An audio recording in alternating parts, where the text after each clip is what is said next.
everyone, welcome to the Unconventional Intentional Homemaking podcast. Today we're going to be talking about decor, seasonal decor to be specific. But first, let's introduce ourselves. I'm Issa and this is my wife Blaze. Hello. And we usually run a YouTube channel that is focused on intentional homemaking, which is how we got to this topic in the first place. I don't think without the YouTube we would have started this, but I'm really glad we did. Yes, and hopefully this will inspire others to think about it and consider if it's for them. Yes, so seasonal decor, what is it? Decorating seasonally. Again, we do words good.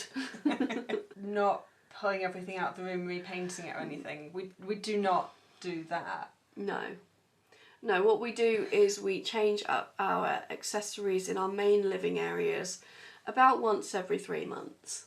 So we purposefully chose colours and paints that are neutral so that we can more easily we bring the colour and the thing depending on the theme. Yeah, and this is if you watch the sorts of videos that we make, then you'll be well aware of this already. It's where you change your decor in the same way that you would decorate for Christmas or the holidays. You do that seasonally, so you do it for spring, summer, autumn, winter. I don't know if everyone does it for all of those seasons, but they're the ones we do. Yeah. Plus Christmas. Plus Christmas, because that's a different one. And maybe Halloween.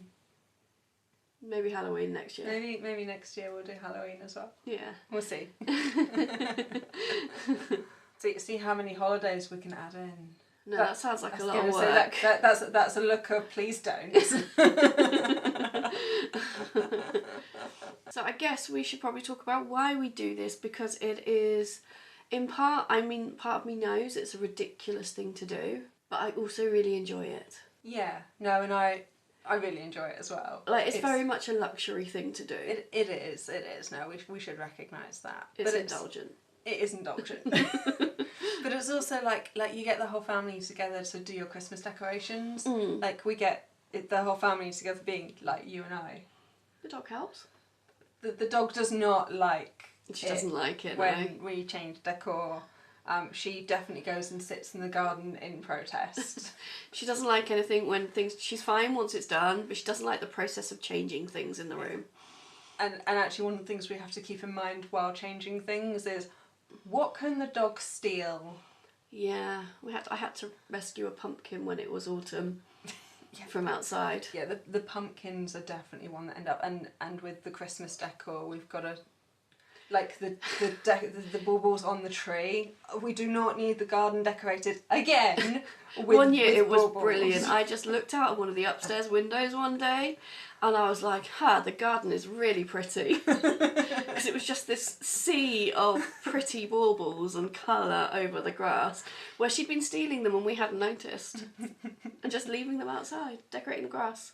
She's obsessed with... There's certain things that, according to the dog, live outside. There are. Mostly it's the soft toys. Yeah. If it's going to get damaged by the rain, the dog will take it outside. Yeah, pretty much. That is pretty much the rule.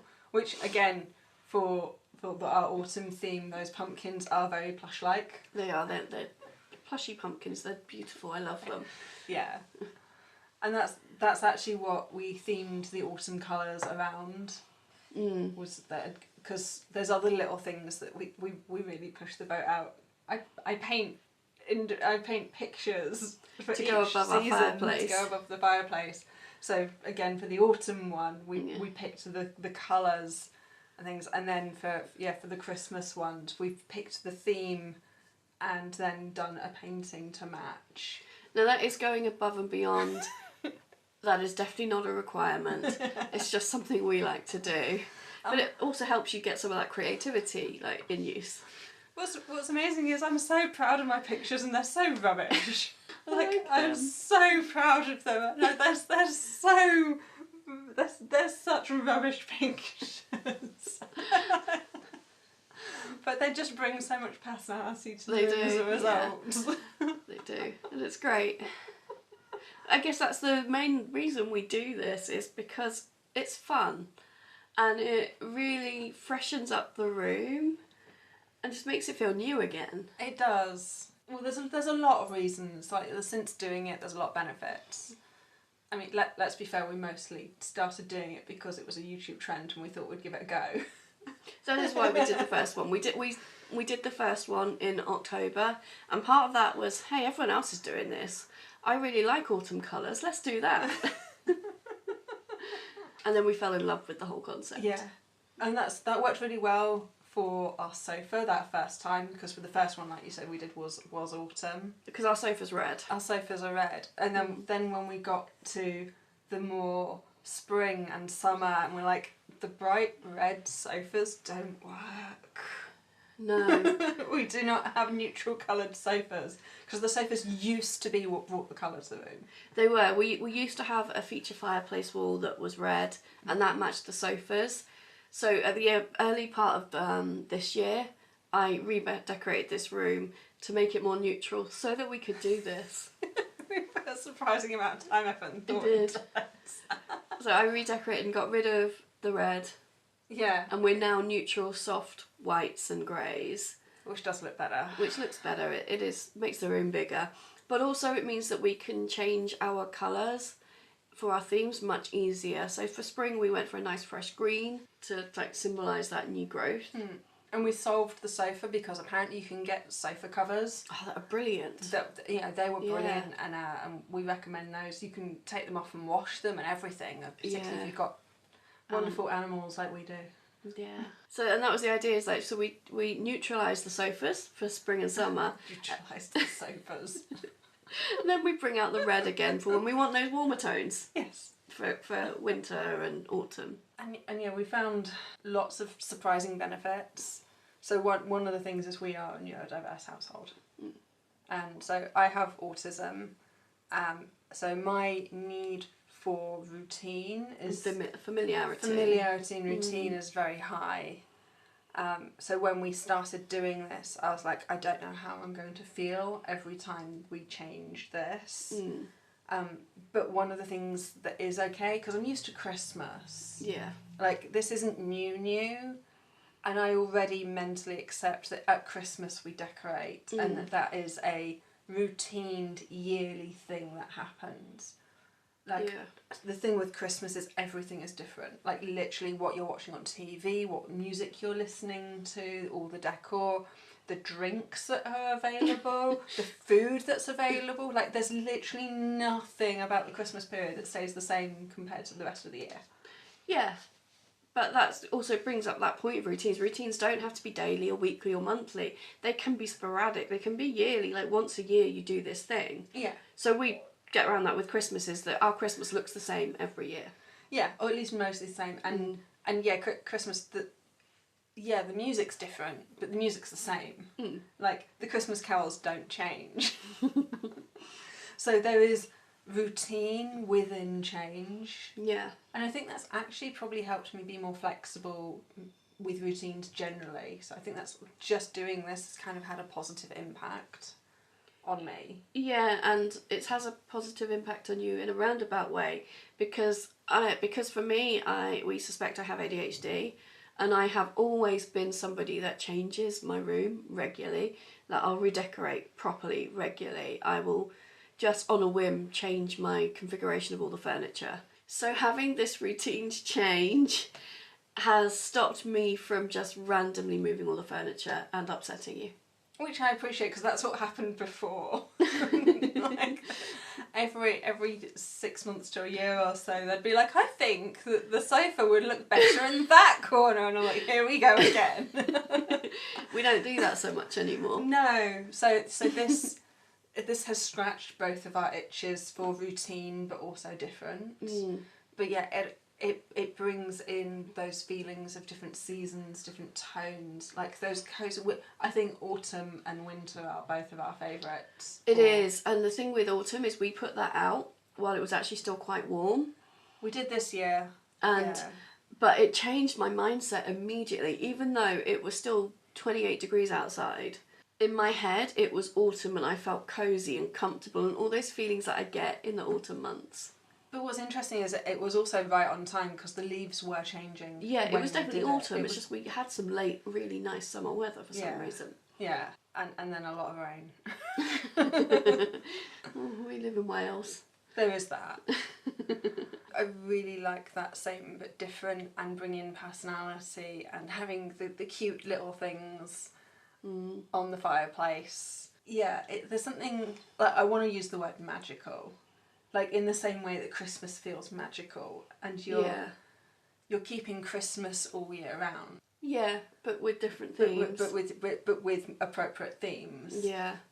But yeah, all of that, those associations you get with that change, it's nice to remind yourself that time is moving on. Yeah, it kind of marks that passage of the seasons passing, which is really, as you get older, is really hard to do. Like, it just seems to all be one ball of time now that passes instantly. Yeah, so actually breaking the year up into these, like, at the moment, 5 sections. Yeah. But that also gives us 5 opportunities to spring clean, like do the equivalent of a spring clean and declutter. Yeah, so every time we do a redecor, we tend to take everything away, give everything a proper clean, declutter whatever needs to. And that really helps keep on top of just the deep cleaning in the house as well. It's been really good for that. Yeah, and then you just got to make sure you're storing it. And we do have, because we've got a loft, so we're lucky enough that we've got places to store all this stuff. Yeah. So we're not rebuying it every year. No, No, that would get really expensive and seems like a indulgence too far. Yeah, so we had a more significant budget the first year that we did this, and then we allow for a much smaller budget to replace things that are tired, or new themes, or new stuff. Like, again, autumn, we didn't actually buy anything this year. Didn't buy a single thing. Everything. No. We did spend extra the first year. Because we fell in love with the decor. Yeah. We did. And we actually blew the budget a little bit. But we've now made up for that this year by not buying anything. So yeah. that did work out. But that's also something we learned in the autumn. We spent on higher quality, better items. And we did the same for winter as well. And Christmas. But then when it got to spring, we kind of cheapened our budget. We didn't spend the budget. We didn't. And we focused on really small things, whereas what we should have done was get better, bigger items. Yeah, so I think that's something, learning from experience. And next spring and summer, we're gonna actually have to go and buy things, because the things this year just didn't quite do it. It's like you said, there's lots of really tiny things, and actually what we found for our living space is we need more statement pieces, like physically just bigger things but fewer of them. Yeah. Because you don't want it to feel cluttered. Yeah. So getting that balance right. But yeah, I love terrariums, and so we went for spring, we went really all out on terrariums. Did, but they were all tiny and they're so detailed, and they're great if you look close, but that's just not how you look at a room. No. You don't look at a room in small detail, you look at it as a whole. Yeah. And that's what we need to think about next year. Yeah. So there's some learning from experience for people if you want to do that. It means I get to go shopping. I mean, luckily, like, shops do lean into this. Yeah, so very much so now. Yeah, so this seems to be a trend that hopefully, I don't know, it kind of adds to that consumerism, but at the same time, the shops do have that feeling of marking of the seasons and marking of the... Yeah, I like it, but I'm really aware that there are a lot of negatives to it. It would be very easy to just throw everything away and buy new every year. And I'd hate that. Yeah, well, again, for me, it's that familiarity. So the fact that we keep 80% of everything each year is actually really important to me. This year I really looked forward to getting the pumpkins out, and I really looked forward to getting all of my little houses out again for the winter one. So you love it. Oh, you got so obsessed with their little houses last year. Little tea light holders. Your little tea light houses. But they look great. And then every time we went out, you got so excited. Look, they've got all the little houses. And then the amount of times that we had to buy more little houses just because little houses. They're really cute. They are. Brings out the child in me. Yeah, but also those classic themes that are going to work year on year. Yeah. Like, you don't want to be too... I wouldn't use the word twee, but I don't think that's the right word. But you want to be something that is meaningful to you and that you know is going to last a few years. Yeah, so pumpkins may not be it forever for autumn for No. us, but I can see that they're going to work for us for quite a long time, and it's not until they get tired that they are going to get retired. Yeah, I mean, pumpkins, it's autumn, pumpkins. Pumpkins, it's pumpkin just spice. synonymous with they're it. just, yeah, it's such a synonym. Like, we might want to do mushrooms one thing, but I feel like that's much more, I don't know. If you want to do Halloween, we could bring out mushrooms, then bring out the pumpkins for October. How are mushrooms Halloween? No, the pumpkins are the Halloween. The pumpkins are, sorry. But even, so my point being that mushrooms might be on trend for 1 year, but mushrooms aren't synonymous with autumn in the same way that the browns and the leaves and the pine cones and stuff always are. Yeah. So yeah, we might change the theme to mushrooms, but then we're at risk of the next year actually needing to change them out. Yeah. Whereas, yeah, as you say, the pumpkins, we're going to keep the pumpkins until Cora eats them all. Yeah. I work very hard to make sure she doesn't. Yeah. We haven't had a casualty yet. It was close. It was close this year, yeah. Yeah. One of them did end up getting a bit wet in the garden. Yeah, but this is a testament to how much I really like them, is that I went out barefoot in the rain to go get them. So they can't live outside. I definitely leave a lot of this more to you because you've got a much better eye for colour than I do. So when we did the mushrooms, I've got mushrooms in my head now. When we did the pumpkins, like there were a couple of other colours that we didn't pick from the selection. And then we got those, and then we had to theme the rest of it to go with those and coordinate. Yeah, and we specifically chose those colours because we have a grey fireplace and we have red sofas. You're making all the noises today. The bloopers are just going to be me yawning and drinking and making noises. So because we have a grey fireplace and a red sofa, we basically bought pumpkins that match those colours.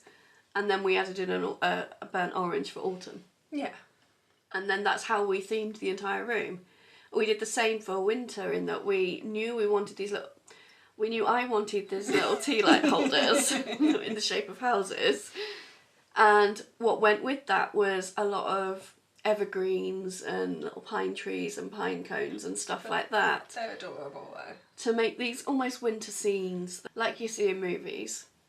And what I also like is like we do winter and Christmas. So we actually do Christmas then winter, actually. So we bring out all the Christmas things, but the houses are a common theme amongst both because you get these wonderful little Christmas scenes with the little pine cones and these gorgeous little evoking that traditional cabin in Christmas the snow. cabin in the snow in the woods thing. Yeah. And then we take away the more Christmassy elements like the Christmas tree. Yeah, or the lights, or the lights and things.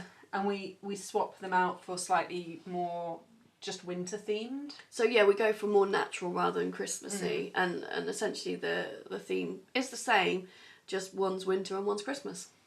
That was actually trying to work out where that boundary was actually quite a challenge the first year. Yeah. I suspect that's, like stars.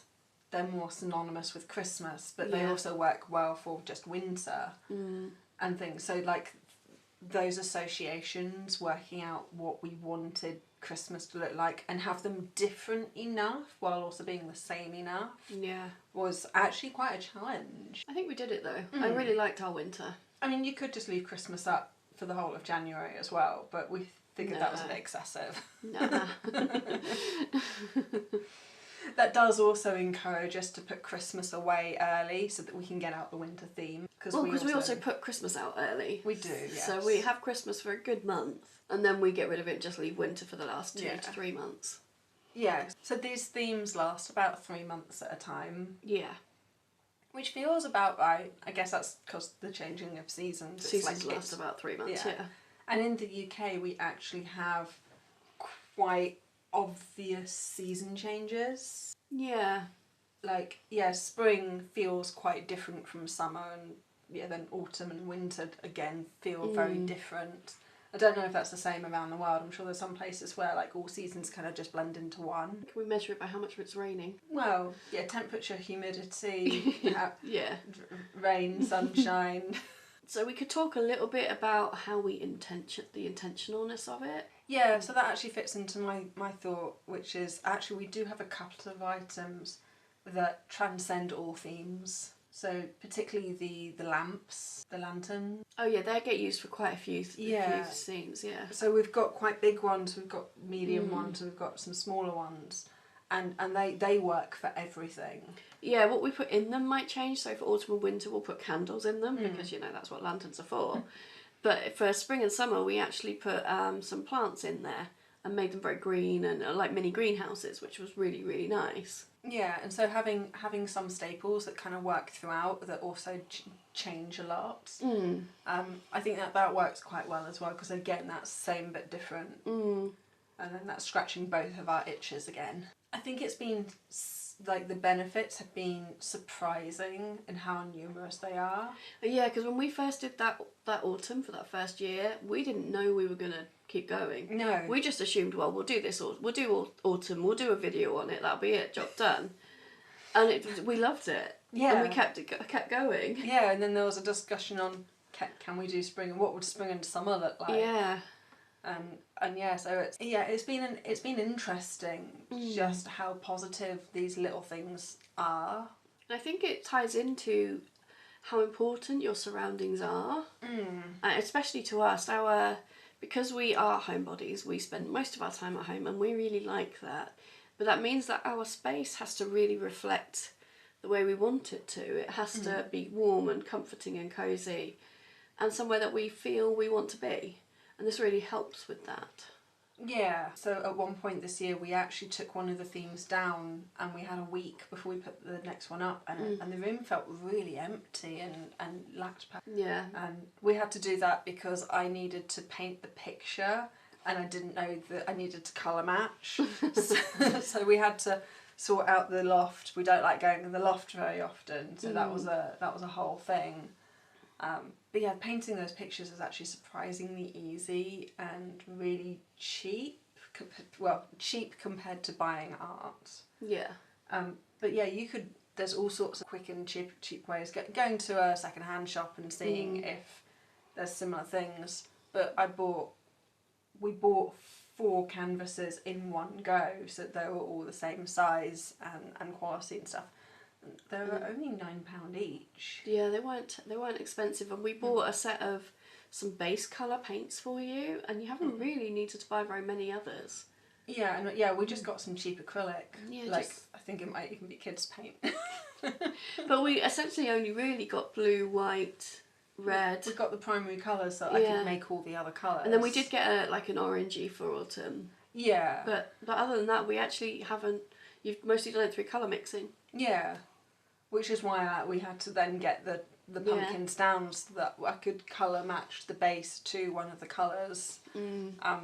Base. So I then actually matched all the colours to make sure that all 3 of the pumpkin colours are in. I mean, there's definitely learning from. If I painted them again, there's some changes I would make to them. This is why I'm so proud of them, but they're so rubbish. And just abstract. Your summer one, I really like your summer one. Yeah. So I think the key is keep it simple, keep it abstract. Like if all you do is just colour match the colours to your decor. Paint some random colours, block colour it, whatever it can be. Block it, or just a couple of swipes in each of the colours, something just really abstract. It doesn't have to look like anything. It's just the colours pulling the room together. And it's personal, it's something that nobody else has. Yeah, I love that so much. Brilliant. Anyway, I think we've probably talked about as much as we can about this. Thank you so much for listening. This is a thing that we love to do, but it's probably not for everyone. We'd love to hear what you do, what your thoughts are on this sort of thing. Is it intentional? Is it too much? Are we silly? We probably are. Oh, well, I think that's... Almost certainly. I think that's by default, yes. But let us know how you manage it if you do this as well, because we actually struggle with the logistics of it a little bit at times. Yeah, it's a process. Anyway, I hope you have a lovely day and we will speak to you again soon. Thank you for listening. Bye.